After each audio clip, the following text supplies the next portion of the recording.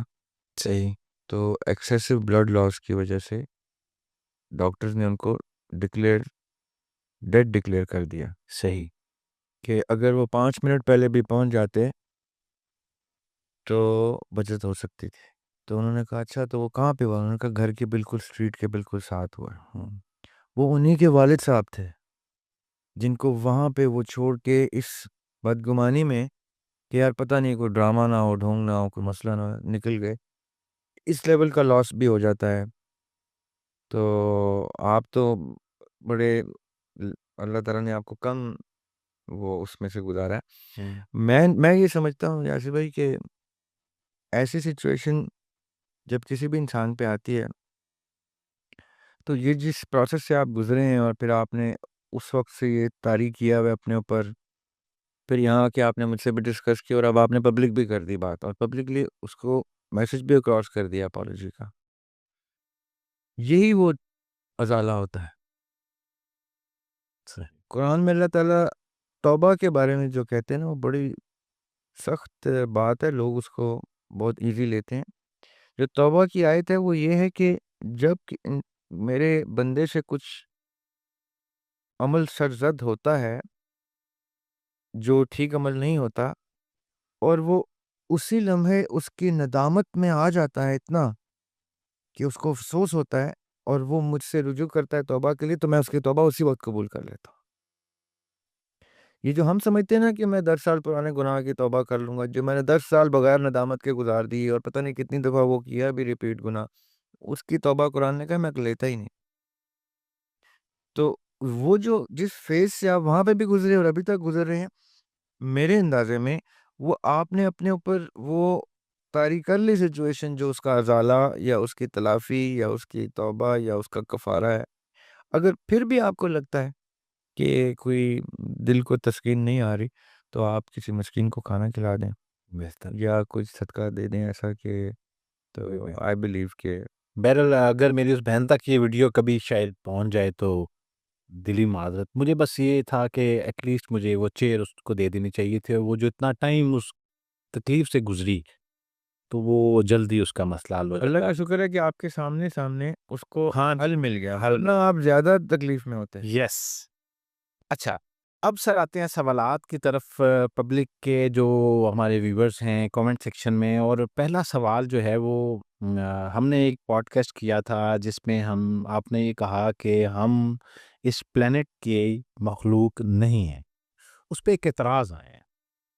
اچھا، اس اعتراض کو میں منون پڑھ دیتا ہوں. اور یا اس کا مفہوم یہ ہے کہ ٹھیک ہے کہ یہ سوال کامنٹ میں ایسے ہے کہ یہ ہمارا پلینٹ نہیں ہے، مگر یہاں جو فروٹ ہیں، سبزیاں ہیں اور پھل ہیں جو ہماری غذا بھی ہیں اور شفا بھی، یہ کب کیسے یہاں پہنچے؟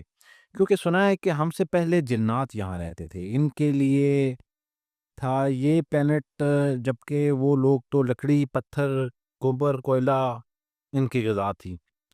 اور ایک بات یہ بھی کہ سب سے پہلے کسی بھی پلینٹ پر گریزی یا نباتات دیکھے جاتے ہیں، اور اللہ نے بھی پہلے جمادات پھر نباتات تخلیق فرمائے، ان کے بعد حیوانات. تو اگر یہ ہمارا پلینٹ نہیں ہے تو پھر کیسے خلیفۃ الارض ڈیسائیڈ ہوئے جب ہم یہاں ایلین ہیں اور اوپر سے ابلیس بھی یہاں رہتا تھا؟ اچھا دیکھیں، میں ذاتی طور پہ اپنا ہی ایک اوپینین دے سکتا ہوں اس کے اوپر. جب ہم ٹرم یوز کرتے ہیں نا خلیفۃ الارض، تو اس میں صرف یہ پلانٹ نہیں ہے. صحیح. یعنی یہ پورا پلینٹ یا یہ ساری کاسموس گیلیکسیز جو کچھ ہے، یہ تو بہت سیکنڈری چیپٹر ہے. اس سے پہلے اوپر بہت سارے معاملات ہو رہے تھے. اس کے بعد کہیں جا کے یہ پلینٹ، اور پھر اس پلینٹ کے اوپر اللہ تعالیٰ نے وہ تمام وسائل پیدا کیے، کیونکہ اللہ تعالیٰ کا علم تو بہت آگے تک ہے. جتنے آگے تک ہمارے سوال بھی نہیں جا سکتے، وہاں پہ اللہ تعالیٰ کے پاس جواب موجود ہے. تو اللہ تعالیٰ کی حکمت میں کب اس پلینٹ نے کس سفر سے گزر کے کتنے نباتات اور جمادات اور یہ ساری چیزیں پیدا کرنی ہے، یہ اللہ تعالیٰ کی حکمت میں پہلے سے تھا. کب انسان کو پلیس کرنا ہے یہ بعد کی چیز ہے، لیکن انسان کا اس جگہ پہ آنا اور پھر یہاں سے باری باری سب کا واپس جانا اس چیز کی گواہی ہے کہ یہ ہماری جگہ نہیں ہے. ورنہ ہم یہیں پہ ہوتے ہیں، نہ ہمیں مرنے کی ضرورت تھی، نہ کچھ، نہ ہمیں کہیں سے آنے کی کوئی بات بتائی گئی ہوتی. تمام کی تمام الہامی کتب کسی بھی مذہب سے جو تعلق رکھتی ہیں وہ یہی کہتی ہیں کہ کہیں آسمان کے پیچھے کہیں پہ ہمارا اصل گھر ہے، وہاں سے ہم یہاں پہ ایک ہجرت گزارنے آتے ہیں. اس ہجرت کے کچھ تقاضے ہیں جو ہم نے پورے کرنے ہیں، اور پھر وصال ہو جانا، انا للہ و انا الیہ راجعون ہو جانا. تو یہ پلینٹ ٹیکنیکلی ہمارا ایک ٹیسٹنگ گراؤنڈ ہے. یہ چاند بھی ہو سکتا تھا، یہ جوپیٹر بھی ہو سکتا تھا، یہ مارس بھی ہو سکتا تھا. یہ پلینٹ ارتھ کو ہی چوز کرنا اللہ تعالیٰ کی حکمت ہے. اور جو میں نے پہلے کہا نا خلیفۃ الارض، خلیفۃ الارض کا مطلب ایک ارض نہیں ہے. جب جب جیسے جیسے جتنی ڈائمینشنز میں بھی کوئی پلینٹ ایگزسٹ کرے گا جہاں پہ انسان نے آنا ہے، اس کو ارض کہا گیا ہے قرآن میں اور اسلام میں. جو ہم پہلے بھی ڈسکس کر چکے ہیں، ایک ارض نہیں ہے، یہ 7 ہے. یہ 7 ارض ہیں اور 7 سماوات ہیں.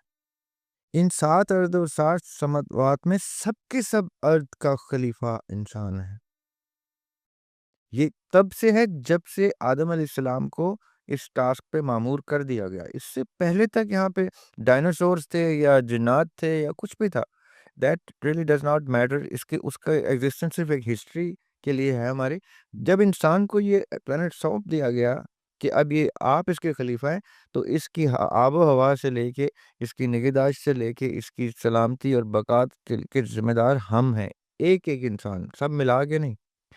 ہر انسان خلیفۃ الارض بن کے ہی اترتا ہے. وہ الگ بات ہے کہ وہ یہ جو خوراک ہے اس میں اتنا انڈلج ہو جاتا ہے کہ وہ سمجھتا ہے کہ بھائی یہی سب کچھ ہے، یہیں پہ رہنا ہے، یہیں پہ کھانا ہے، پینا ہے، مر جانا ہے اور چلے جانا ہے.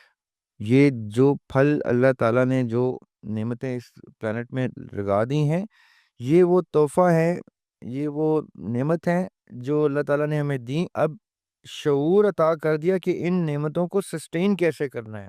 تب آپ خلیفہ بنتے ہیں جب آپ وہ ذمہ داری لے کے آگے سے اس کو نبھاتے ہیں. ہم لوگ سمجھتے ہیں کہ بس یہاں پہ بس رہ کے یہیں پہ گزر جانا ہے. This is not how it works, and we are practically from somewhere else. قرآن پاک میں اللہ تعالیٰ کہتے ہیں جب شجر ممنوعہ سے پھل کھایا تھا تو آدم علیہ السلام سے کہا تھا اب یہاں سے نیچے اتر جاؤ.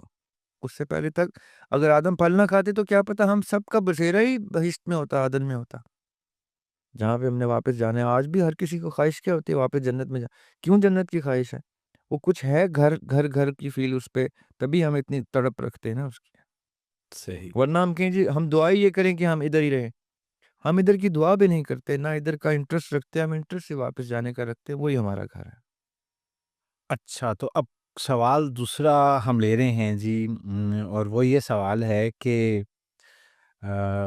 کہا جاتا ہے کہ عالم ارواح میں کچھ روحیں ایسی تھیں جنہوں نے صرف دنیا مانگی، کچھ ایسی جنہوں نے آخرت، اور کچھ نے دنیا اور آخرت دونوں. لیکن روحیں تو اللہ تعالیٰ کو جانتی اور پہچانتی تھیں، اور روح اللہ کی طرف سے اس کا امر ہے. یہ تو نفس ہے جسے آسائشیں پسند ہیں، تو روح کیسے دنیا کو ترجیح دے سکتی ہے، جبکہ روح تو اللہ سے دور ہوتے ہی اداس ہونے لگتی ہے، ہجرت کاٹ رہی ہے یہاں وہاں، پھر کیسے اللہ کو چھوڑ کر دنیا مانگی جا سکتی ہے، جبکہ روح کے پاس تو کل علم ہے. ابدی زندگی کے بدلے عارضی زندگی کا سودا آخر کیسے؟ وہاں پر صرف روح ہی تھی یا نفس بھی تھا جس نے دنیا کو ترجیح دی؟ اچھا، یہ بہت اچھا سوال ہے. جہاں تک ہم روح والے چیپٹر کو بعد میں لے کے آتے ہیں. جہاں تک انسان کے نفس کے موجود ہونے کا سوال ہے تو نفس تھا تو پھل کھایا گیا. میں انسان کی بات کر رہا ہوں، روح کی نہیں. آدم علیہ السلام اور حوا علیہ السلام کی بات کر رہا ہوں.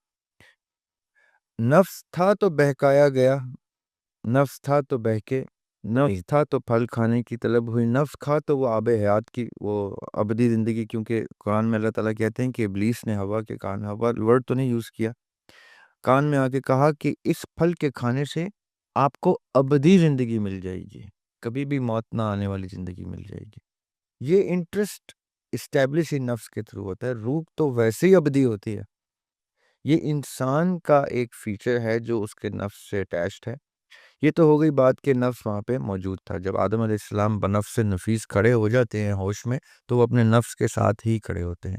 روح بھی ہوتی ہے، جسد بھی ہوتا ہے، نفس بھی ہوتی ہے، ضمیر بھی ہوتا ہے، ہوش اور شعور بھی تھا جب وہ کھڑے ہوئے. تو یہ ساری چیزیں پوری لے کے آدم علیہ السلام کھڑے ہوئے تھے. دا انسان فیکٹر آف آدم علیہ السلام.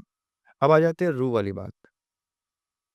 روح کو کسی چیز کی ضرورت نہیں ہوتی، روح کو کسی چیز کی طلب نہیں ہوتی، روح کو کسی چیز کی بھوک پیاس، روح کے کسی چیز سے عاجز نہیں ہے. روح امر ربی ہے. امر ربی کسی بھی عجز و انکسار سے پاک ہے. تو نہ تو روح کو جہنم کی آگ چھو سکتی ہے، تن کو جلا سکتی ہے، نہ روح کو جنت کی کوئی تسکین مل سکتی ہے. روح وہ علم کا، امر کا بسیرا ہے جس سے ہم یہ انسانی چیزیں ایسوسیٹ نہیں کر سکتے. روح نور ہے، روشنی ہے، اللہ تعالیٰ کے امر کا، حکم کا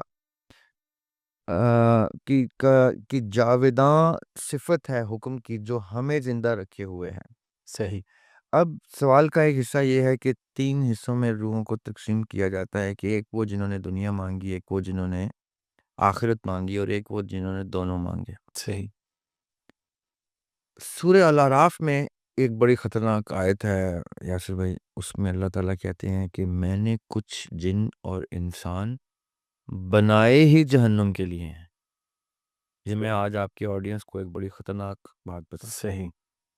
بنائے ہی جہنم کے لیے ہیں. تو اس کا مطلب کیا ہے؟ جب وہ بنے ہیں تو انہوں نے ڈائریکشن ہی جہنم کی لینی ہے. صحیح.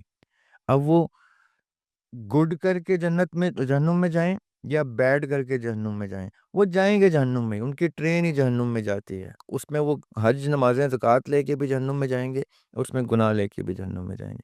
اسی طرح جنتی جو ہیں وہ اپنے گناہ لے کے جنت میں جائیں گے. ان کے گناہوں کا بیلنس بس اتنا لو ہوگا کہ ان کی نیکیاں اتنی زیادہ ہوں گی کہ ان کو جنت میں انٹری مل جائے گی. لیکن یہ میں اب تھوڑا سا ٹیکنیکل سوال ہے، میں اس کا جواب دیتا ہوں. دنیا مانگی، آخرت مانگی، دنیا آخرت دونوں مانگے، جہنم کے لیے بنے، جنت کے لیے بنے. اس کا مطلب کیا ہے؟ دنیا میں، دنیا کو بھی چھوڑیں، پوری کائنات میں جب اللہ تعالیٰ نے کریشن کا پروسیس شروع کر دیا تو اس پروسیس نے اپنے سارے کے سارے دائرہ کار کو پورا کرنا ہے تو تکمیل ہونی ہے اس پورے سسٹم کی. صحیح. اب اس تکمیل میں ڈارک پورشن بھی ہیں، لائٹ پورشن بھی ہیں، روشنی بھی ہے، سیاہ بھی ہے، سفید بھی ہے، گناہ بھی ہیں، ثواب بھی ہیں، نیکیاں بھی ہیں، بدی بھی ہے. یہ ہونی ہی ہونی ہے. میں نے نہیں کرنی تو کسی اور نے کر لینی ہے، چاہے وہ نیکی ہو یا بدی ہو. صحیح. اس کا ہونا واجب ہے. اب آتے ہیں اس سیکشن میں جہاں روحیں ڈیسائیڈ کرتی ہیں کہ اچھا بھی ہمیں دنیا چاہیے. تو جب وہ کہتے ہیں نا دنیا چاہیے، تو اس کا مطلب یہ نہیں کہ ان کو کوئی طلب ہو رہی ہے. اس کا مطلب ہے کہ وہ ہونے والے سیکشنز میں سے کون سا ہونا میں نے اپنے ذمہ لینا ہے. یہ ٹاسک ہے، یہ چوائس نہیں ہے. صحیح. یعنی یہ طلب نہیں ہے، یہ اپنے اوپر ذمہ داری لینے والی بات ہے کہ ٹھیک ہے، میں بھلے جہنم میں جلوں، میں وہ کام پورا کر کے اتروں جو کام کوئی اپنے ذمہ نہیں لے رہا تو میں لے لیتا ہوں. اللہ تعالیٰ کی محبت میں لوگوں نے اپنے اوپر ہر طرح کی مصیبت دنیا کی بھی لی اور آخرت کی مصیبت سے بھی اللہ تعالیٰ کے حوالے کر دیا کہ یا اللہ اگر آپ نے آخرت میں بھی ہمیں سختی دینی ہے تو ہمیں منظور ہے، آپ بادشاہ ہیں، ہم نے کمپلیشن میں اپنا رول پلے کرنا ہے. اب اس سے لوگوں کے دماغ میں سوال کیا جنریٹ ہوگا؟ تو اس کا مطلب ہے لوگوں نے جان بوجھ کے کوئی فرعون بن کے آیا تھا، کوئی جان بوجھ کے یزید بن کے آیا تھا، نمرود بن کے آیا تھا، شداد جی وہ جان بوجھ کے ہی بن کے آیا تھا. اب اس کا نتیجہ کیا نکلے گا، وہ اس کو وہ کس لیول پہ اس کو پلان کر کے آیا تھا، یہ اس دنیا میں رہتے ہوئے نہیں سوچا جا سکتا۔ یہ کون کون سے زونز ہیں جو جن کو قرآن پاک 7 زونز کہتا ہے، یہ کون سے زون میں اس نے اپنا ریڈیمپشن لینی ہے، صحیح کون سی زون میں وہ کلین ہو کے آئے گا، کون سی زون میں وہ دوزخی رہے گا، کون سی میں جنت۔ یہ وہ کمپلیکیشن ہے جو سننے والوں کو عمر کے ساتھ ساتھ شعور میں اس کا اندازہ ہوتا جائے گا، شعور بتا دے گا کہ ارے یار اس کا مطلب ہے میں ایسے ہی اتنا فس کریٹ کرتا رہا، مجھے تو اب سمجھ آیا کہ یہ سارا کچھ تو میرے اپنے ہاتھ کا لکھا ہوا اسکرپٹ ہے۔ ہاں دیر از نتھنگ، ایک ایک پل آپ نے خود تحریر کر کے اس پکچر کی کمپلیشن میں اپنا پزل کا پیس رکھا تھا کہ میں یہ والا پیس بنوں گا۔ تو جب ہم وہ پزل کا پیس دیکھیں نا کبھی ہم غور سے، تو اس کی ڈیفرنٹ شیپس ہوتی ہیں، صحیح وہ شیپس تکلیفوں سے بنتی ہیں۔ آپ کینچی سے کاٹیں گے تو پزل کا وہ کینچی جب لگے گی کاغذ پہ تو کاغذ کو تکلیف ہوتی ہے، وہ ہمیں سنائی نہیں دیتی کیونکہ اس کا احساس ہمیں نہیں ہوتا۔ جی جی ہم اگر وہ پیس ہیں تو ہمیں اس تکلیف کا احساس ہوتا ہے، وہ تکلیف یہاں پہ لینی ہے یا وہاں لینی ہے، پزل کا پیس ہم خود بنتے ہیں۔ نیکسٹ کوشچن یہ ہے سر کہ السلام علیکم سر، مجھے یہ پوچھنا ہے کہ زریاب سر سے، جیسا کہ انہوں نے لاسٹ پوڈ کاسٹ میں بتایا کہ کسی لوڈ ون کی ڈیتھ بھی آپ کو انلائٹنمنٹ دے سکتی ہے، بٹ ان مائی کیس مجھے ایسا لگتا تھا کہ ایسا ہی ہے، بٹ ایسا ہی ہوگا۔ جب میرے فادر کی ڈیتھ ہوئی تو ایسا کچھ نہیں ہوا، ایسا لگا جیسے وہ ذہن کے پردے سے ہی مٹ گئے ہیں اور مجھے وہ یاد ہی نہیں آتے۔ ان کی لائف میں بہت روتی تھی کہ ان کو کچھ ہو نہ جائے۔ آفٹر ہز ڈیتھ مجھے لگتا میرا دل سخت ہو گیا ہے، یا پھر پتہ نہیں کیا ہوا کہ وہ انلائٹنمنٹ بھی نہیں ہوئی۔ ایسا لگتا ہے کہ کبھی کہ اگر مجھے وہ یاد آ گئے تو مجھے ان کی یاد پاگل کر دے گی۔ کائنڈلی دریاب ہاشمی بھائی سے اس سے ریلیٹڈ مجھے گائیڈنس لے دیں۔ اچھا دیکھیں، دل پتھر ہو گیا، دل سخت ہو گیا، اور یہ فیئر کے یاد آئیں گے تو میں پاگل ہو جاؤں گی، یہ اٹ سیلف اس پروسیس کا نام ہے جو ہم نے ڈسکس کیا تھا کہ آپ ریسٹرکچر ری شیپ ہوتے ہیں جب شاک ویو لگتی ہے۔ ٹھیک ہے، تو وہ شاک ویو، اور ضروری نہیں ہے کہ ایک ہی شاک ویو یا کوئی خاص پرٹیکولر شاک ویو سے ہی آپ کوئی ایسی امیدیں وابستہ کر لیں کہ اچھا یہ سانحہ وقوع پذیر ہو گیا ہے تو اب میرے اندر کوئی چینجز آئیں گے۔ Although I can visibly see from the question کہ چینجز آ رہے ہیں، اور ابھی وہ چینجز اپنے جگہ پہ بیٹھیں گے کہیں، تو آئی ایم پریٹی شیور کہ آپ کے ساتھ وہ ہو جائے گا جو آپ توقع کر رہے ہیں۔ اتنے زور کی شاک ویو ہے یہ، صحیح، اس کا بیہیویئر ہر کسی شخص پہ ڈفرینٹ ہوتا ہے۔ اب انہوں نے ابھی تک اپنا وہ ضبط برقرار رکھا ہوا ہے، وہ کہہ رہے ہیں کہہ رہی ہیں کہ جب یاد آئے گی تو میں وہ ضبط، وہ کیا فراز کا شعر یاد آ گیا مجھے، ضبط لازم ہے مگر دکھ ہے قیامت کا فراز، ظالم اب کے بھی نہ روئے گا تو مر جائے گا۔ تو یہ ضبط کے فیز میں سے تو آپ گزر رہی ہیں۔ جب یہ بند ٹوٹے گا تو جو سیلاب آئے گا، اس سیلاب میں اس سیلاب کی جو آفٹر میتھ ہے وہ ہے آپ کی زندگی کا چینج جو زندگی میں آئے گا، اور یہ واجب ہے۔ ایسا نہیں ہے کہ آپ یہ سمجھیں کہ اللہ تعالیٰ انسان کو اشارہ دیتے ہی دیتے ہیں، ریسٹرکچر کرتے ہی کرتے ہیں، اس کو انلائٹنمنٹ دیتے ہی دیتے ہیں، یہ ہو ہی نہیں سکتا۔ قرآن میں اللہ تعالیٰ نے وعدے کیے ہوئے ہیں، کلیم کیے ہوئے ہیں کہ وہ آپ کو جھنجھوڑے گا، آپ تک میسج پہنچاتا ہے، ہدایت دے گا، سب کچھ حکمت بھی دے گا، پھر آپ کے اوپر رحمت بھی دے گا۔ اور یہ چھننے ان چیزوں سے جن سے زندگی آپ سے کوئی ایسی چیز کھینچی جاتی ہے جو آپ کے ڈیئر ون ہوتے ہیں، تو اس کے بعد اسٹرکچرل چینجز واجب ہیں، گیو اٹ ٹائم، اور اس پروسیس کو میں سے گزریں، اینڈ ہوپ فلی اسی شاک ویو سے اللہ تعالیٰ آپ کو ریسٹرکچر کر کے کوئی روشنی نمایاں ہو جائے گی۔ یہ ابھی زخم تازہ ہے، اس گھاؤ کو اس کے امیڈیٹ بیہیویئر سے جج نہ کریں، اس گھاؤ سے روشنی باہر آنی ہی آنی ہے۔ یہ بہت سخت گھاؤ ہوتا ہے باپ کا چلے جانا اپنی زندگی میں، آپ دیکھتے ہیں جب یہ ہر شخص کے اوپر ہوتا ہے، چاہے کتنا ہی کوئی ڈسٹنٹ باپ کیوں نہ ہو، چاہے وہ اتنے کلوز نہ ہو، باپ کی یعنی یتیمی کا جو ایسپیکٹ ہے وہ انتہائی کریزی ایسپیکٹ ہے۔ کبھی ہم اس کے اوپر الگ سے ڈسکشن کریں گے۔ یاسر بھائی، جب میرے والد صاحب کا انتقال ہوا نا تو میں ایڈمیشن لے رہا تھا، مجھے یاد ہے ماسٹرز میں یا گریجویٹ میں، تو ادھر فارم پہ لکھا ہوا تھا نیم، نیچے فادرز نیم / گارڈینز نیم۔ خیر وہ میں نے فارم فل کر کے بھیج دیا، میں بھول بھی گیا کہ میں نے کیا لکھا ہوا۔ تو مجھے انٹرویو کے لیے بلا لیا، گورنمنٹ گولڈن کالج پنڈی کی بات کر رہا ہوں۔ انٹرویو ان کا پینل بیٹھا کرتا تھا، اس میں پرنسپل، وائس پرنسپل اور ریلیونٹ سبجیکٹ کے پروفیسر ہوتے تھے۔ میں گیا تو کہتے ہیں آپ کو پتہ ہے ہم نے آپ کو انٹرویو میں کیوں بلایا؟ میں نے کہا نہیں، انٹرویو میں کیوں بلاتے ہیں؟ اس لیے کہ آپ سوال پوچھنا چاہتے ہیں ایڈمیشن دینا کہ نہیں۔ کہتے ہیں آپ نے اپنے فارم میں کیا لکھا ہے؟ اب میں حیران، میں نے کہا پتہ اپنے فارم میں ایڈمیشن ایسے فارم میں کیا لکھا ہے؟ ٹھیک ہے، پتہ نہیں، میں بھول گیا۔ کہتے ہیں آپ نے لکھا ہوا ہے نیم زریاب ہاشمی، فادرز نیم کو آپ نے کاٹا ہوا ہے اور گارڈین پہ کلک کر کے لکھا ہوا ہے اللہ سبحانہ و تعالیٰ۔ تو میں نے کہا جی ظاہر ہے، جب میرے والد صاحب چلے گئے تو میرے گارڈین تو اب اللہ میاں، اب تو آپ کو مجھ سے ڈر جانا چاہیے، اب تو آپ کو مجھے ایڈمیشن دینا چاہیے، آپ کو خوف آنا چاہیے کہ اب نے اس کو ایڈمیشن نہ دیا تو اللہ میاں کی سختی تو نہیں آج۔ آپ یقین کریں، میں نے یتیمی کو اپنی اسٹرینگتھ بنائی، کیونکہ اس یتیمی نے مجھے اتنا ویک کر دیا تھا، میں گھبرا گیا تھا کہ اب تو میرے والد صاحب حیات نہیں۔ حالانکہ کیا کوئی ہم شرفا میں کیا ایسی کوئی باتیں ہوتی ہیں، ہم کون سے کوئی سڑکوں پہ بدماشی کرتے تھے، لیکن یہ پتا ہوتا تھا کہ باپ موجود ہے۔ جب باپ گیا ہے تو پتا چلا ہے کہ جیسے سایہ ہی اٹھ گیا کوئی۔ تو پھر میں نے اپنے آپ کو مضبوط کیا کہ اب میں زیادہ طاقتور ہو گیا ہوں۔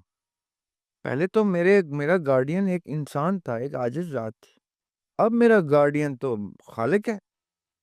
اب تو میں دیوار پہ ٹکر ماروں تو دیوار گر جانی چاہیے۔ اینڈ لٹرلی یہی ہوا یاسر بھائی۔ اس کے بعد میں ایسا کسی دروازے کو نہیں جانتا جس کو میں نے چاہا ہو کھلے اور وہ نہ کھلا ہو۔ واہ، یہ اتنی بڑی طاقت ہے۔ اب تو ہمارے ہاں یتیم خانوں کے کانسیپٹ نہیں ہوتے۔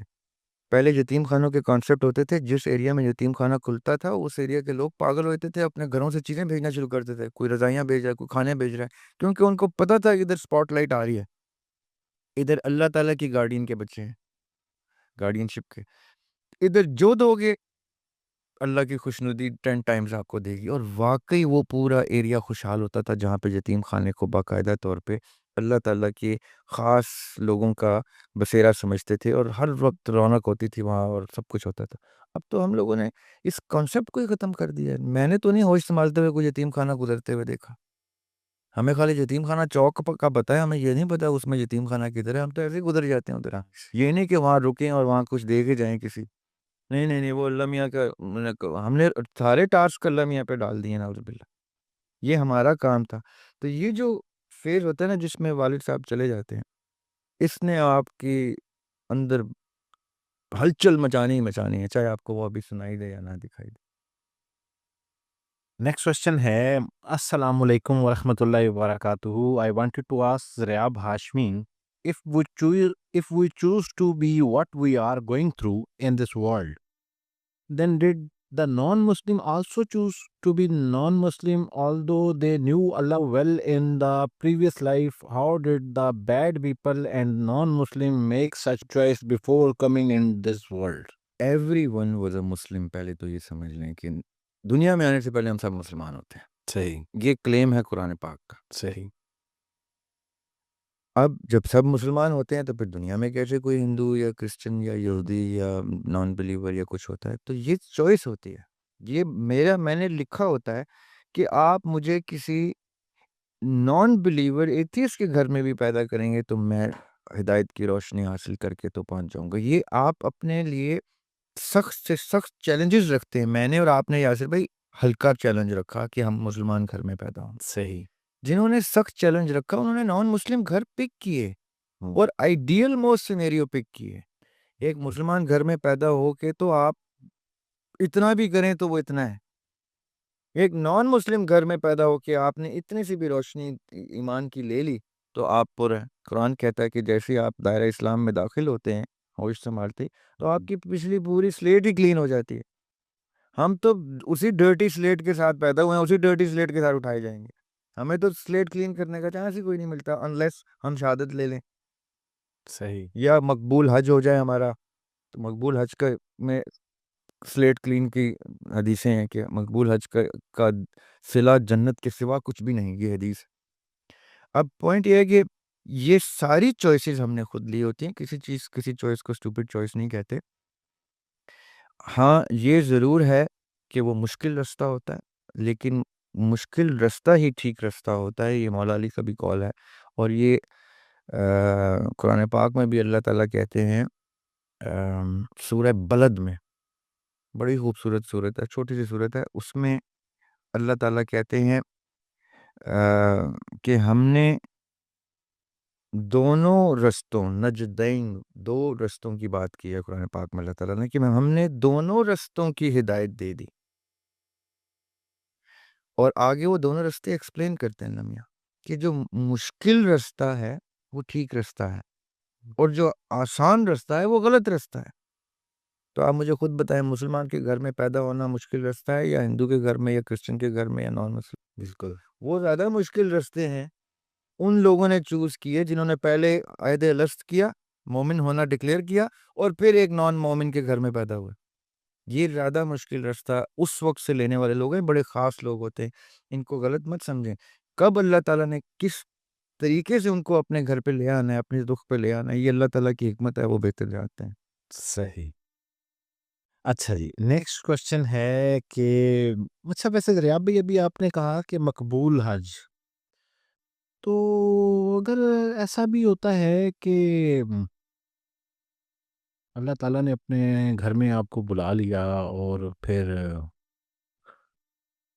ایک کانسیپٹ یہ بھی ہے کہ انتخاب ہوتا ہے جس کو عرف عام میں لوگ بلاوے کے نام سے مشروط کرتے ہیں، تو اکارڈنگ ٹو دس تھیوری کہ وہ بلاوا ہے، ایک کال ہے، اور کوئی شخص حج پہ پہنچ گیا اور اس نے حج کو پرفارم کیا، پھر اس کی قبولیت ہونے میں کوئی گنجائش باقی ہے؟ I believe so. دیکھیں، میں جس چیز کو مانتا ہوں کہ اللہ تعالیٰ نہ بلائیں یا نہ چاہیں تو میں تو سانس بھی نہیں لے سکتا. صحیح. اللہ تعالیٰ کی مرضی سے ہی میں سانس لیتا ہوں، اللہ تعالیٰ کی رضا سے بھی، اور مرضی سے ہی میں کہیں جاتا ہوں. اللہ تعالیٰ کی مرضی نہیں ہوگی تو ماں کی دعا بھی کچھ نہیں کرتی. کتنی ہی ماں کی دعائیں ہوتی ہیں اور نہیں بچے ترقی لیتے، تو اللہ تعالیٰ کی رضا کے خلاف جاری ہوتی ہے ماں کی دعا، اس لیے وہ کلیش ہو جاتی ہے. تو جس کو بھی اپنے گھر میں اللہ تعالیٰ بلاتے ہیں، چاہے وہ گھر کے پاس کی مسجد ہو یا بڑا گھر ہو، اللہ تعالیٰ کے بلانے پہ ہی جاتے ہیں. اب رہ گئی بات مقبول حج کی. تو ضروری نہیں ہے کہ اللہ تعالیٰ کسی کو ایک دفعہ بلا کے اسی لیے بلائیں کہ اس کا حج مقبول کرنا ہے. اللہ تعالیٰ نے کیا پتا اس کو وہاں کسی اور چیز کا اشارہ دینا ہے، کچھ اور پہنچا دینا ہے، کسی سوال کا جواب مل جانا ہے، یا کسی خاص بندے کی مدد کرنے کے لیے دوسرے ملک سے اٹھا کے وہ کرانے کے لیے اپنے گھر میں بلا لیا. We don't know. جہاز میں کوئی مل گیا، ایئرپورٹ پہ کوئی مل گیا، رستے میں کوئی مل گیا، واپسی پہ کوئی مل گیا، لیکن اس رخ سے جانے سے ہی وہ ملنا تھا. تو اللہ تعالیٰ نے انسان کو حج کی طلب ڈال کے وہاں کھینچا اور ادھر پہنچا دیا. اس کا حج سے کوئی تعلق نہیں ہے. بلاوے کا حج کی قبولیت سے کوئی تعلق نہیں ہے. حج کی قبولیت کا تعلق صرف اور صرف اللہ تعالیٰ کے ذاتی لائکنگ کے اوپر ہے، کہ اللہ تعالیٰ کو اگر آپ پسند آ گئے، آپ کی ادا پسند آ گئی، تو آپ کا حج تو اسی وقت ہو گیا جس وقت آپ حج کی نیت کر کے چل پڑے اپنے کسی بھی صحیح. ملک سے. صحیح. آپ تو راستے میں انتقال ہو جائے، مقبول حج کے ساتھ انتقال ہو رہا ہے آپ کا. تو اس لیے مقبول حج کو کسی چیز کے ساتھ آپ ایسوسیٹ نہیں کر سکتے. اس کی قبولیت کا پروگیٹو ہے ہی اللہ میاں کے پاس. صحیح. یہ ضرور ہے کہ ہم اپنا خضوع خشوع برقرار رکھیں، اپنی نیت، اپنا سب کچھ مناسک پورے کریں، اپنی طرف سے وہ سارے جی. انگریڈینٹس پورے رکھیں، تو دعا کریں کہ قبول ہوگا. مجھے ایک قصہ یاد ہے کہ ایک شخص خانہ گاہوں میں بیٹھا ہوا اپنی فیملی کو خط لکھ رہا ہوتا ہے کہ بیٹے داتا دربار میں جا کے دعا کرنا کہ میرا حج قبول ہو جائے. تو وہ لکھے کس طرح سے کسی کے لیے ہاں، اس کو کیسے ہوتی ہے یہ رب جانتا ہے. کوئی شخص کلیم نہیں کر سکتا کہ اس کا حج, نماز کیا نہیں ہم کلیم کر سکتے ہماری نماز قبول ہوئی ہے نہیں, حج تو بہت بڑا ایک, اور میں اس چیپٹر پہ ابھی نہیں, کسی دن الگ سے ڈسکس کریں گے کہ حج کے بارے میں میری تھوڑی سی رائے سخت ہے, تو میں اس کو ابھی نہیں ڈسکس کرنا چاہتا کہ لوگ افینڈ ہو جائیں. میں حج کے شرائط کو بہت سخت سمجھتا ہوں. اچھا جی, اب آڈینس کا کوشچن یہ ہے کہ question for Dariab Hashmi brother, when a soul travel from Alme Arwa to Alme Asbab, we celebrate, and when travel to Alme Barzakh, we got sad. Do the companions of souls from Alme Arwa also got sad and Alme Barzakh celebrate new soul? اچھا جی, دیکھیں قرآن پاک میں تو اللہ تعالیٰ نے civil کی یا ہمارے ریٹرن کی خوشی کا رنگ ہی ایک ہی رکھا ہوا ہے کہ جس نے اپنے مقصد میں کامیابی حاصل کی وہی خوشی خوشی سے ایگزٹ لیتی ہے. پہلے تو ہم ایگزٹ ڈسکس کر لیتے. ٹھیک ہے, یہ بابر ہیں جہلم سے, میرے شہر سے ہیں, انہوں نے نیچے مینشن کیا ہوا ہے.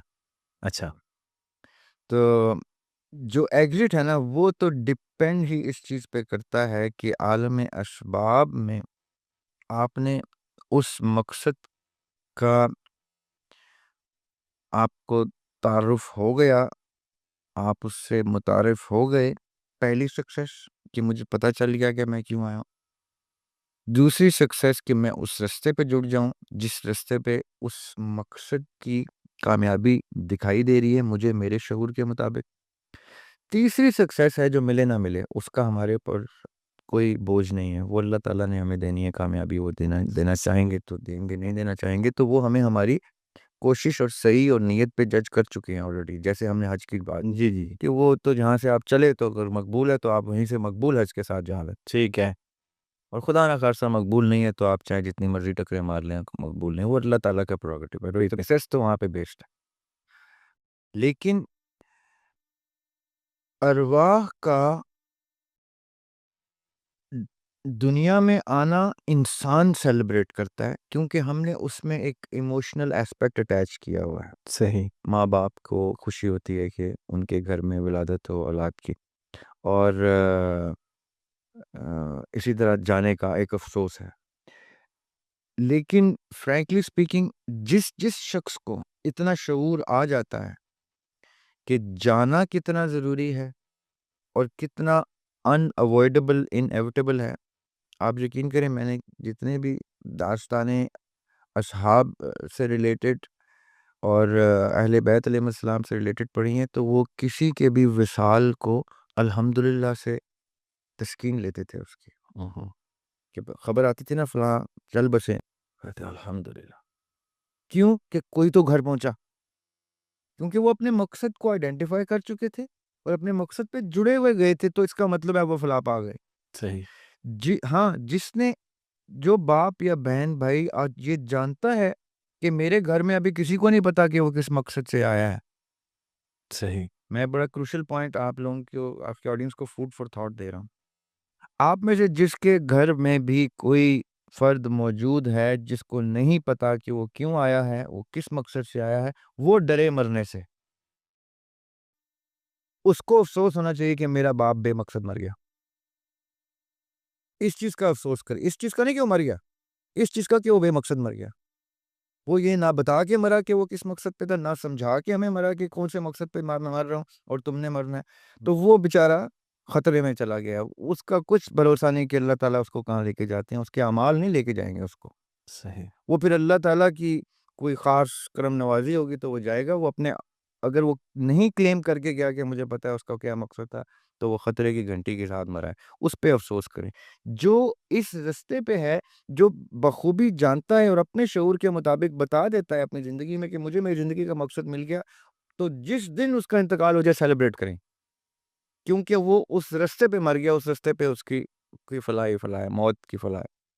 اچھا, پیچھے رہ گئی بات ارواح کی کہ کیا وہ سیلیبریٹ کرتی ہیں, تو برزخ میں وہ ارواح سیلیبریٹ کرتی ہیں ان لوگوں کا ارائیول, ان ارواح کا ارائیول جو فلاح کے رستے سے آئی ہیں.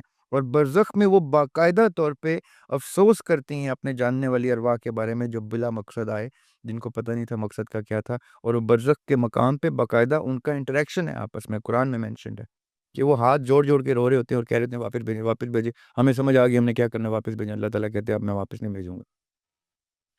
اور جہاں تک تعلق ہے ارواح کا، عالم ارواح کا، تو یس، عالم ارواح میں وہ تمام روحیں اکٹھی بیٹھ کے پلان کر کے ڈسکس کر کے اپنا اسکرپٹ لکھوا کے آپس میں ایک دوسرے کو یہ تک کہتے ہیں کہ ہم دنیا میں ملیں گے، اس رخ سے ملیں گے، ویسے ملیں گے، اور اچانک یعنی اور ایسے کہ اس فیز میں ایسے ملیں گے، دوسرے فیز میں ایسے ملیں گے، تیسرے یہ باقاعدہ فیزز بھی ڈسکس ہوتے ہیں، ریلمز بھی ڈسکس ہوتے ہیں، آسمان بھی، ارض بھی اور سماوات بھی ڈسکس ہوتے ہیں کہ کتنے کتنے قسطوں میں ہم آئیں گے، جائیں گے، کیسے آئیں گے۔ ارواح میں یہ ساری ہم شعور کی انتہا پہ ہوتے ہیں، کیونکہ ہم امر ربی کی صورت میں علم کی انتہا ہوتے ہیں۔ یہاں آ کے یہ جو جسد ہے، یہ باڈی ہے، یہ ہمیں ایک الٹریٹ، ایک لا علم معصوم چیز ملتی ہے، جس کو ہم نے نرش کر کر کر کر کے بڑا کر کے سول کے شعور کے ایٹ پار لانا ہوتا ہے۔ جو اس کو ایٹ پار لے آتا ہے وہ فلاح پا جاتا ہے۔ صحیح۔ اچھا، اس سے کوئی ملتا جلتا سوال ہے، لیکن وہ دنیاوی معاملہ ہے کہ یہ لکھ رہی ہیں کہ last my mother recently and every one سے اللہ آپ کو صبر جمیل عطا کرے۔ یہ صبر جمیل کیا ہوتا ہے، اور ہمیں کنڈولنس کے لیے کیا الفاظ استعمال کرنے چاہیے، بلکہ کنڈولنس کیسے کرنی چاہیے، یہ سکھا دیں مجھے۔ صبر جمیل کا پوچھا انہوں نے کہ وہ کیا ہے، اور کسی سے تعزیت کرنی ہو تو اس کا طریقہ اچھا، ویسے بہترین۔ تو صبر بہت بڑا چیپٹر ہے، اور میں چاہوں گا کہ ہم نماز، صبر اور دو تین اور چیزیں ایسی کو سوالوں میں آتی ہیں جو اتنے جامع الفاظ ہیں کہ وہ ایک کوشچن کی صورت میں جی ایڈریس جی، وہ کرنا، پورا پوڈ کاسٹ کی متقاضی ہیں یہ۔ لیکن اتنا ضرور میں بتا دیتا ہوں کہ صبر اپنی اس انتہا کو پہنچے جہاں وہ اتنا جمال آ جائے اس صبر میں کہ رب کو پسند آ جائے، تو اللہ تعالیٰ قرآن میں کہتے ہیں وَإِنَّ اللَّهَ مَعَ الصَّابِرِينَ، اور اللہ تعالیٰ صبر کرنے والوں کے ساتھ ہے، ماں کہتے ہیں ساتھ، تو اللہ تعالیٰ اسی صبر کرنے والے کے ساتھ ہوں گے جس کے صبر میں اتنا جمال ہے، جو اتنا صبر جمیل ہے کہ اللہ کو پسند آ جائے۔ صحیح وہ صبر نہیں جو مجھے پسند آ گیا آپ میں، یا آپ کو پسند آ گیا مجھ میں، وہ ایک سرٹن ڈگری ہے۔ صحیح جو صبر اللہ کو پسند آئے گا اس میں اللہ تعالیٰ آپ کے ساتھ کھڑے ہوں گے، آپ کو، آپ کا ہاتھ تھام لیں گے۔ یہ تو ہو گئی چھوٹی سی بات صبر کو بتانے کے لیے۔ اب صبر ہوتا کیا ہے؟ صبر اس اطمینان کا نام ہے، صبر اس اپروول کا نام ہے، اس کنٹینٹمنٹ کا نام ہے، جس میں آپ یہ تسلیم کر لیتے ہیں۔ دیکھیں، اسلام کا مطلب ہی تسلیم کرنا ہے۔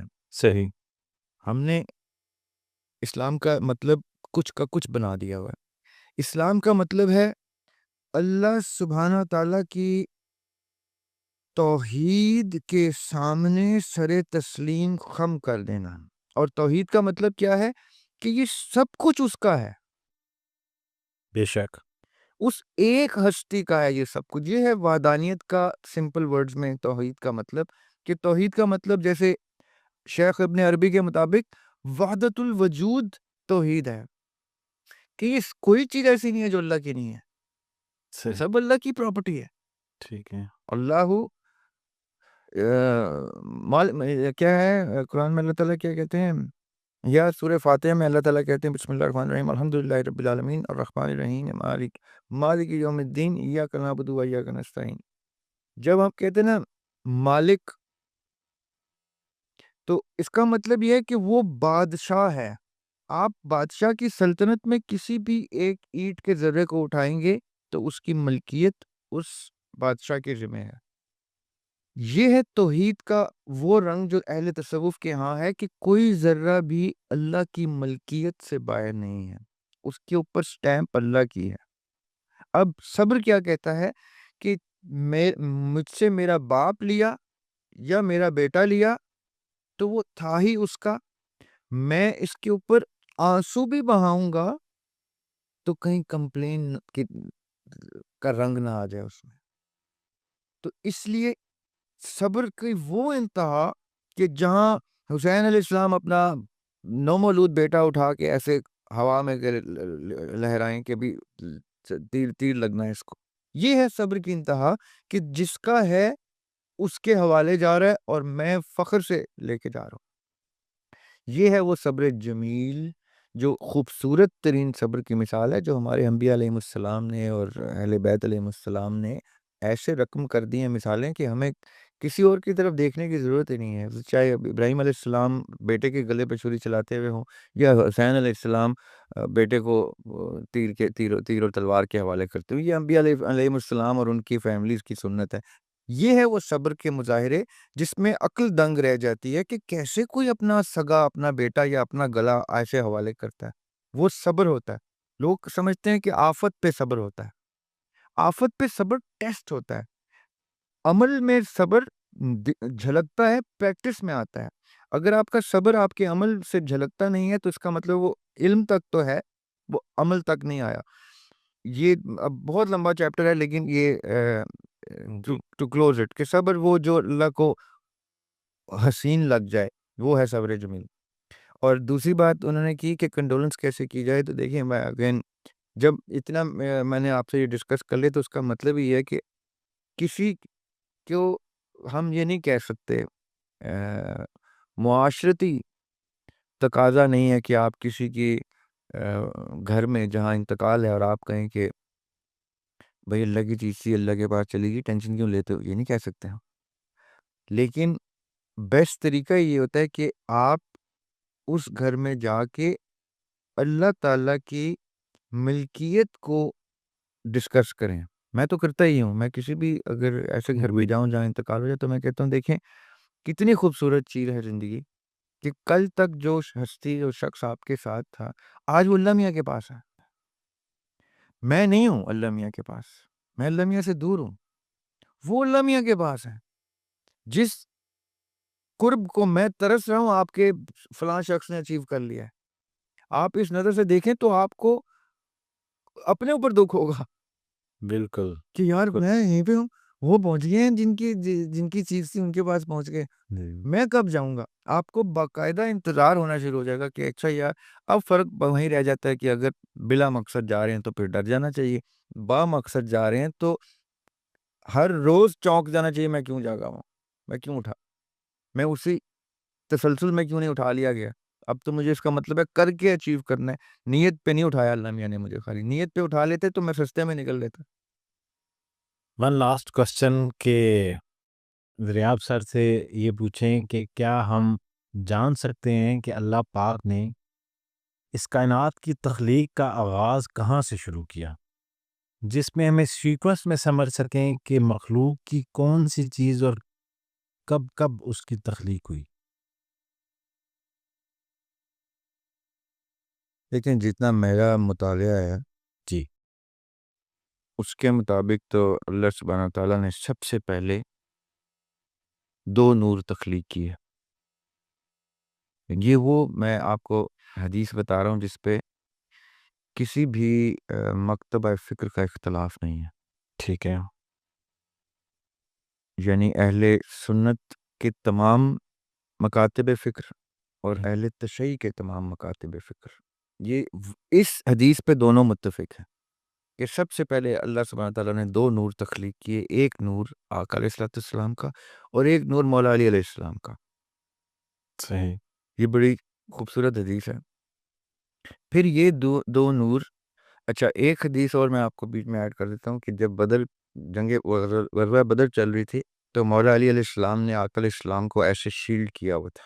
مولا علی اور فیملی آف دا پروفٹ ہمیشہ آقا علیہ السلام کو گھیر لیتے تھے جنگ کے دوران کہ کوئی ہم سے پار کرے گا تو آقا تک پہنچے. جی.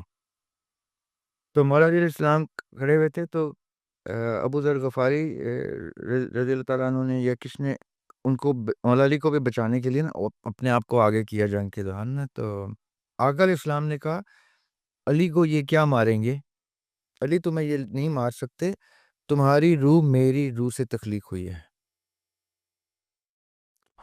تو جبرائیل علیہ السلام آ گئے، انہوں نے کہا کہ آقا علیہ السلام کیا آپ کی روح سے میری روح میں نہیں تخلیق ہوا؟ تو آقا علیہ السلام مسکرائے اور کہا کہ آپ بھی میری ہی روح سے آپ کی تخلیق ہے. لیکن یہ وہ 2 اینٹیٹیز ہیں، آقا علیہ السلام اور پھر علی علیہ السلام، جو سب سے پہلے تخلیق کیے گئے. پھر آقا علیہ السلام سے جبرائیل علیہ السلام کو تخلیق کیا گیا. صحیح. یہ جو لوگ سمجھتے ہیں، اچھا ہوا آپ کے اس سوال سے ایک مسکنسیپشن اور کلیئر ہو جائے گی. میں نے بڑے بڑے جید اسکالرس کو یہ لکھتے ہوئے اور کہتے ہوئے سنا ہے کہ فرشتے نور سے بنے ہیں. فرشتے نور سے نہیں بنے. صحیح. کیسے؟ جن آگ سے نہیں بنے. آگ کا جو فلیم کا جو دھواں ہوتا ہے نا آگ کے اوپر، اگر کبھی آگ کو غور سے دیکھیں تو اس کے پیچھے آپ کا ہاتھ دھندلا جائے گا. اگر آپ ہاتھ، جی. وہ جو فیومز ہیں نا، جن اس فیوم سے بنے، اسی لیے ہمیں دکھائی نہیں دیتے. صحیح. اسی طرح اب کہنے کو وہ آگ سے تخلیق ہوئے ہیں، لیکن وہ آگ کی اس فیوم سے تخلیق ہوئے ہیں. اسی طرح فرشتے کہنے کو نور سے تخلیق ہوئے ہیں، لیکن نور سے نہیں، وہ روح سے تخلیق ہوئے ہیں. اور جبرائیل علیہ السلام بکلم خود آقا علیہ السلام کی روح سے تخلیق ہوئے ہیں. اب یہ میں کیوں یہ بتا رہا ہوں، ان کا سوال یہ آغاز کیسے ہوا، جس کا جواب ٹیکنیکلی کوئی نہیں جانتا، ہم حدیث سے ہی نکال سکتے ہیں. تو یہ حدیث ہے ایک آقا علیہ السلام کی، کہ جب دنیا ختم، میں شارٹ کر کے سناتا ہوں، کہ جب دنیا ختم ہو جائے گی، سب کچھ ختم کر دیا جائے گا، جنت دوزخ کا بھی سب معاملہ ختم ہو جائے گا، تو اللہ سبحانہ وتعالیٰ جبرائیل علیہ السلام سے پوچھیں گے کہ اب کون کون رہ گیا. تو جبرائیل علیہ السلام کہیں گے اسرائیل علیہ السلام، میکائیل علیہ السلام، اسرافیل علیہ السلام، میں اور آقا علیہ السلام. تو پھر اللہ سبحانہ وتعالیٰ اسرائیل علیہ السلام سے کہیں گے کہ اسرافیل علیہ السلام کی جان بھی لے لیں. پھر وہ کہیں گے میکائیل علیہ السلام کی بھی جان لے لیں. پھر وہ جبرائیل علیہ السلام سے کہیں گے کہ اسرائیل علیہ السلام کی جان لے لیں. اور پھر جبرائیل علیہ السلام کی جان وہ خود لیں گے، اور آقا علیہ السلام کی کو بھی انا للہ و انا الیہ راجعون کر دیں گے. اور پھر اللہ تعالیٰ کہیں گے اب کوئی ہے، رہا کوئی؟ تو کوئی بھی نہیں ہوگا. ٹھیک ہے، یہ میں کیوں بتا رہا ہوں. اب دیکھیں دوبارہ سے حدیث کا دوسرا حصہ بہت کروشل ہے ان لوگوں کے لیے جو یہ نہیں مانتے کہ آقا علیہ السلام سب سے پہلے تخلیق ہوئے. یہ حدیث کا دوسرا حصہ بہت ہی کروشل ہے، کیونکہ جب پھر کوئی بھی نہیں ہوگا سوائے رب کے، تو حدیث کہتی ہے کہ اللہ تعالیٰ پھر آقا علیہ السلام کو دوبارہ سے کریٹ کریں گے، پھر ان کی روح سے جبرائیل علیہ السلام کو کریں گے تخلیق. اس کا مطلب ہے شروع میں بھی ایسے ہی کیا تھا. یعنی میں جو یہ کلیم کر رہا ہوں، یہ میں اس حدیث کے ریفرنس سے کلیم کر رہا ہوں کہ سب سے پہلے آقا علیہ السلام اور مولا علی علیہ السلام، پھر ان کے بعد جبرائیل علیہ السلام، اور یہ سارا سلسلہ ہے. اور پھر یہ 2 نور ٹریول ہوتے ہوتے آگے چلے ہیں، اور انہیں 2 نور نے آگے چل کے تو حسن علیہ السلام اور حسین علیہ السلام میں ٹریول کیا ہے. یہ حدیث ہے. اور یہ اہل تسنن جو ہیں وہ زیادہ اس حدیث کو کوٹ کرتے ہیں، اہل تشیع کم کرتے ہیں اس کو. صحیح. بٹ دا پوائنٹ از کہ دونوں متفق ہیں اس کے اوپر. So to answer the question according to me, سب سے پہلے اللہ تعالیٰ نے آقا علیہ السلام کو تخلیق کیا، اور سب سے اینڈ میں اللہ تعالیٰ اور آقا علیہ السلام ہی رہ جائیں گے. جس قدر ممکن ہو سکا ہے آج کے پوڈ کاسٹ میں نے سوالات لے لی ہیں. اگر آپ کے بھی ذہن میں کوئی سوال ہے اور آپ فریاب ہاشمی صاحب سے پوچھنا چاہتے ہیں، تو وہ سوال جو ہے وہ اسی پوڈ کاسٹ کے کامنٹ سیکشن میں آپ بھیج سکتے ہیں. ایک چیز کا خیال رکھا کریں کہ جب میں کوشچن ایکسپیکٹ کر رہا ہوتا ہوں تو سب سے زیادہ چیلنج جو آتا ہے وہ اسپیلنگ کا آتا ہے، اور بہت ہی قیمتی سوال بعض اوقات میں اس وجہ سے نہیں لے پا رہا ہوتا کہ وہ آپ اس کو صحیح طرح سے تحریر نہیں کرتے. تو لکھتے ہوئے ذرا ٹائم دے دیا کریں اور واضح الفاظ میں لکھا کریں تاکہ آپ کا سوال جو ہے وہ پوڈ کاسٹ میں شامل کیا جائے. سر آپ کے وقت کا بہت بہت شکریہ. تھینک یو سو مچ. جزاک اللہ.